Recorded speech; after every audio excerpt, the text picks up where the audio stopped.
Hindi nakalusot sa masusing pagbabantay ng kapulisan ang isang lalaking drug suspect matapos mahulihan ng hinihinalang shabu sa isinagawang checkpoint operation sa Banuan, Davao City. Nakibalita dyan si Patrolwoman Bernamen Lapos.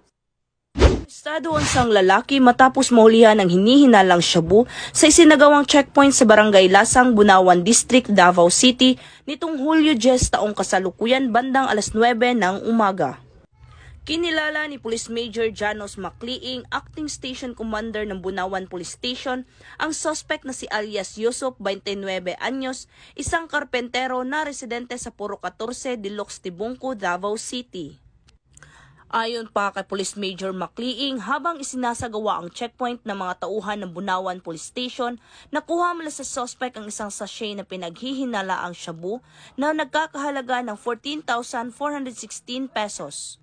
Samantala, ang suspect ay kasalukuyang nasa kustodiya na ng nasabing istasyon at mahaharap sa kasong paglabag sa RA 9165 o ang Comprehensive Dangerous Drugs Act of 2002. Ang Police Regional Office 11 ay nananatiling matatag sa kanilang mandato na labanan ang lahat ng uri ng iligal na aktibidad sa layuning mapanatili ang katahimikan at kaayusan sa buong rehiyon.